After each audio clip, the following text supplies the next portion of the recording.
Assalamu alaikum students, I hope you all are fine. I am your maths teacher and welcome to your online class. Let's open page number 23. आज हम क्या करने जा रहे हैं? Standard form. We know that every fraction can be expressed in its lowest term by dividing both the numerator and denominator by their greatest common divisor. हम ये बात जानते हैं कि जब भी हमारी कोई टर्म p बाई क्यू की फॉर्म में हो तो हम अगर वो एक ही टेबल से कट हो रही हो तो हम उन्हें कटिंग करके उनकी लोएस्ट जो है फॉर्म लिखते हैं, ठीक है। लेकिन क्या होता है कि वो जो हम उन्हें डिवाइड कर रहे होते हैं वो उनका क्या कहलाता है? ग्रेटेस्ट कॉमन डिवाइजर, यानी दोनों में जो उनका ग्रेटेस्ट, दोनों नंबर्स को एक ही हम नंबर से डिवाइड कर रहे हैं वो दोनों का ही कॉमन डिवाइजर होगा। The same can be done the rational number. One can express a rational number in such a form that its denominator is positive. Same यही काम हम रैशनल नंबर्स के साथ भी करते हैं और इसमें हमें क्या चाहिए होता है? जस्ट हमारा डिनोमिनेटर क्या है? पॉजिटिव, ठीक है। अब आगे देखते हैं। एग्जाम्पल क्या गिवन है? हमारे पास एक नंबर था -6 बाय -8, सॉरी स्टूडेंट, 6 बाय -8। सबसे पहले देखिए 6 और 8 जो लिखा हुआ है इनका कॉमन डिवाइजर कौन सा है? दोनों कौन से एक ही टेबल में आते हैं? वो है 2 का टेबल। इट मीन्स हमने दोनों को 2 से डिवाइड करें तो हमारे पास ये दोनों नंबर कट हो जाएंगे। तो 6 को भी 2 से डिवाइड करें और 8 को भी 2 से डिवाइड करें तो क्या आएगा? तो हमारे पास क्या आएगा? 3, 2 3 ज़ार 6। इसी तरह जब 8 और 2 डिवाइड होंगे तो 2 1 ज़ार 2 एंड 2 4 ज़ार 8, तो हमारे पास क्या आ गया? 2 बाई -4। अगेन अब ये देखिए हमारे पास डिनोमिनेटर नेगेटिव है, हमने इसको कल के क्वेश्चंस की तरह पॉजिटिव करना है। तो पॉजिटिव डिनोमिनेटर के लिए हम क्या करते हैं? अगर माइनस है तो अगेन हमें -1 से मल्टीप्लाई करवाना होता है, क्योंकि माइनस माइनस आपस दोनों में मिलके क्या होते हैं? +1। तो इसीलिए क्या हुआ, यहाँ 3 को मल्टीप्लाई करवाया -1 से और 4 को भी मल्टीप्लाई करवाया -1 से। जब 3 -1 से मल्टीप्लाई होगा तो -3 आ जाएगा और 4 1 ज़ार 4 और माइनस माइनस प्लस साइन। तो ये क्या हो गया? हमारे पास डिनोमिनेटर पॉजिटिव हो गया। अब क्या देखें, हमने क्या ऑब्जर्व किया इसमें? Observe that the rational number -3/4 is such that it's numerator and denominator have no common divisor. अब जो हमारे पास टर्म आई है इनमें कोई कॉमन डिवाइजर नहीं है, हम इसको मज़ीद और डिवाइड नहीं कर सकते, ठीक है। And the denominator of the number is positive, और यहाँ पे इसका डिनोमिनेटर भी पॉजिटिव आ गया है हमारे पास। और rational number when express in this form is said to be standard form. तो इस फॉर्म को हम क्या कहते हैं? Standard form.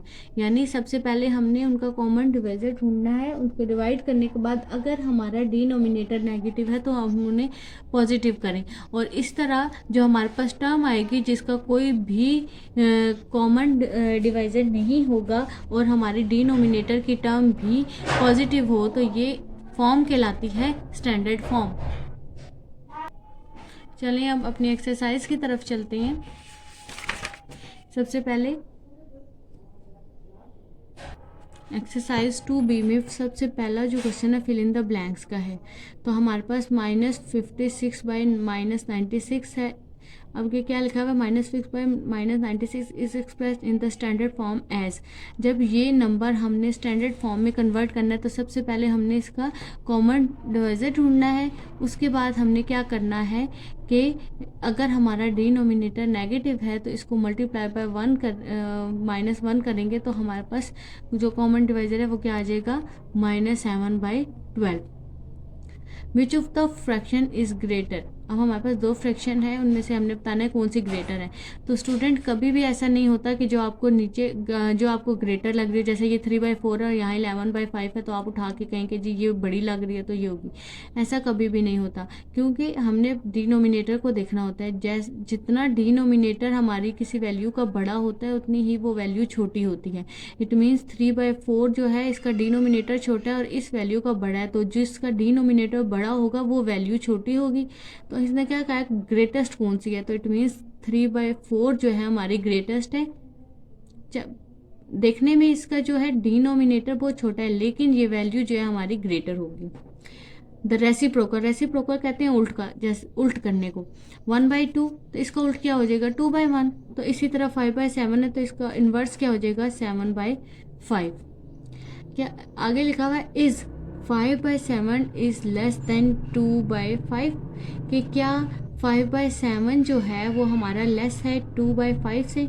अगेन हमने देखना है कि न्यूमिनेटर और डिनोमिनेटर, तो यहाँ पे हमारा न्यूमिनेटर भी देखें चेंज है और डिनोमिनेटर भी चेंज है।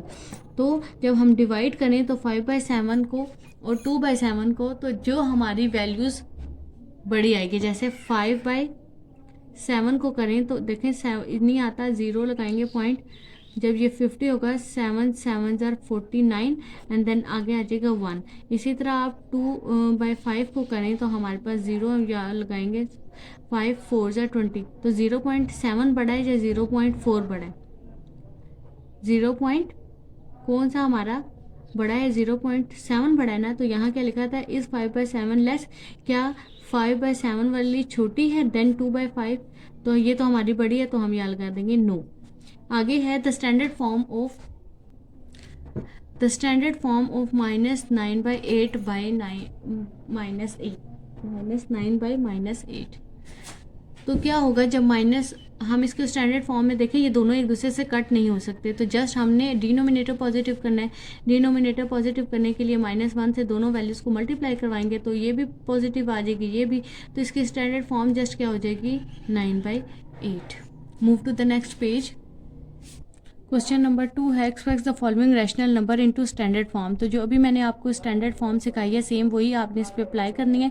सबसे पहले देखना है कि ये दोनों डिवाइड हो रही हैं एक ही नंबर से। अगर डिवाइड होते हैं तो पहले उस नंबर से आपने इसको डिवाइड करना है। जो आंसर आएगा, जब वो आंसर आने के बाद ये और डिवाइड नहीं हो सकते, लीस्ट कॉमन में आ जाते हैं, तो उसके बाद हम अगर डिनोमिनेटर पॉजिटिव है तो वही हमारी स्टैंडर्ड फॉर्म होगी, और अगर वो डिनोमिनेटर हमारा पॉजिटिव नहीं है तो उसे हम खुद पॉजिटिव बनाएंगे बाय मल्टीप्लाइंग -1। फिर सॉल्व करना है। और ये जो क्वेश्चन नंबर 2 है आपका होमवर्क टास्क है। तो एक्सरसाइज का क्वेश्चन नंबर 1 और 2 जो है वो आपने अपने होमवर्क में कंप्लीट करना है। थैंक यू स्टूडेंट, अल्लाह हाफिज़।